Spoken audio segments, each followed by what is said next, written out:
Tamang chill lang si Coach Erik Spoelstra, pinasahan ng bola. Tawa-tawa lang si Stephen Curry, may nagkapikunan mga idol. Nagbabalik Miami si Jimmy Butler. Magkakaalaman mga idol kung kaya nga bang manalo ng Golden State Warriors na walang Stephen Curry, Jimmy Butler, Draymond Green at Al Horford. Wala din si Jonathan Kuminga. Kontra sa Miami Heat, nagbabalik si Bam Adebayo matapos hindi makapaglaro ng 6 na sunod na laro. Furious at maagang na high blood si Coach Steve Kerr sa official dahil hindi tinawagan ng referee ang contact na to kay Guy Santos. Well, hindi lang laban ng mga players to dahil laban din to ng dalawang Team USA coach, ang former at ang current head coach ng Team USA, Coach Poe and Steve.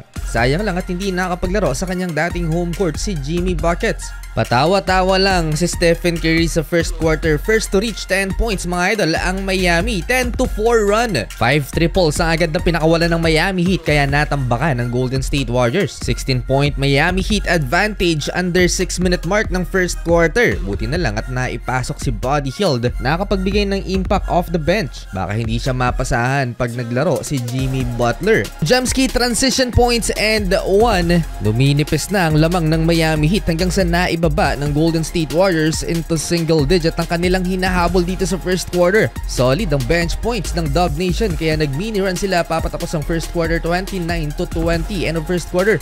Deadly mid-range si Andrew Wiggins mga idol. All 9 players sa rotation ni Coach Poe ay nakapagtala na ng puntos. Moses Moody nakakita ng liwanag sa ilalim at na-posterize niya si Simone Fontecchio. In your face dunk. Kumounter naman ng tres ang player ng Miami. Nahihirapan na ang Heat. Trayce Jackson Davis supalpal si Norman Powell at nalagay din sa foul trouble ang sharpshooter ng Miami with 3 fouls. Pods from the left corner, 3-point basket wide open and Buddy Hield. Points off turnover. 4 na lang hinahabol ng visiting team. Nagsimula nang magsipasok ang mga tres ng Golden State Warriors at naitabla na nga nila ang laban sa 43 last 2 minutes. Nasa arena ang former Miami Heat player at 2-time NBA champ Joel Anthony. Bam Adebayo for the lead again and 46-43. Kumpiyansa si Jaime Jaquez Jr. at sinigawan ng harapan si Pat Spencer matapos niyang maiskuran. Well, hindi umatras itong si Pat Spencer kay Jaime Jaquez Jr. Tila bang tinulak niya si Triple J mga idol habang bumababa sa depensa ang Miami Heat player na to. Sinigawan pa ni Pat Spencer, handa nang makipag-away si Triple J sa player naman ng Golden State. Hinawat na siya ni Brandon Podziemski. Technical si Jaime Jaquez. Kakaiba naman ang trip ni Buddy Hield, umupo sa VIP seats at doon nagsintas ng sapatos. Without the 2 superstar of the Golden State Warriors, 4 lang lamang ng Miami, 49-45 halftime. Third quarter leading scorer si Andrew Wiggins with 13 points. 3-pointer and transition layup, unti-unti na namang lumalaki ang lamang ng Miami Heat. Dinagdagan pa yan ng tres ni Norman Powell. 59-51 na ginawang starting 5 dito sa second half si Buddy Hield.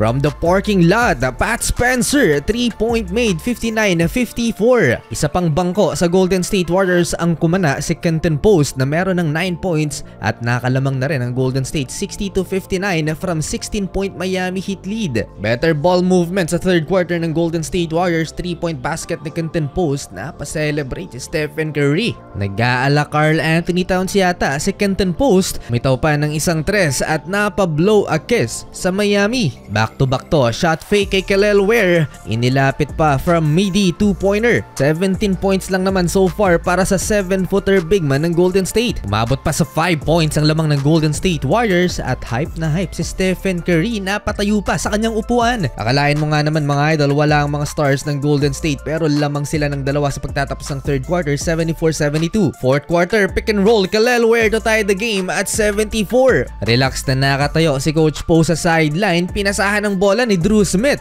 Gusto yatang paglaruin ng kanyang head coach mga idol. Nakapag-build ng momentum ang Miami Heat down the stretch at pagdating sa close out, higit na may mas experience naman ang Miami Heat kumpara sa Golden State. Umabot pa ng 12 yan dahil kay Norman Powell na nakabawi dito sa second half matapos ma-foul trouble sa first half. 6 players ng Heat ang umabot ng double figure scoring, balanseng-balanse ang offense ng home team. Patapos ang laban, Brandon Podziemski back-to-back at naibaba ng Golden State sa 6 ang lamang ng Miami. Eto mga idol, offense ng Miami Heat laging problema sa defense to ni Kenton Post ang drop coverage, kaya nalilibre naman na ang kanyang binabantayan sa 3. Big basket for Bam, balik sa double figures ang lamang ng Miami Heat last 2 minutes at sa huli panalo pa rin ang home team. Inapos ang Warriors.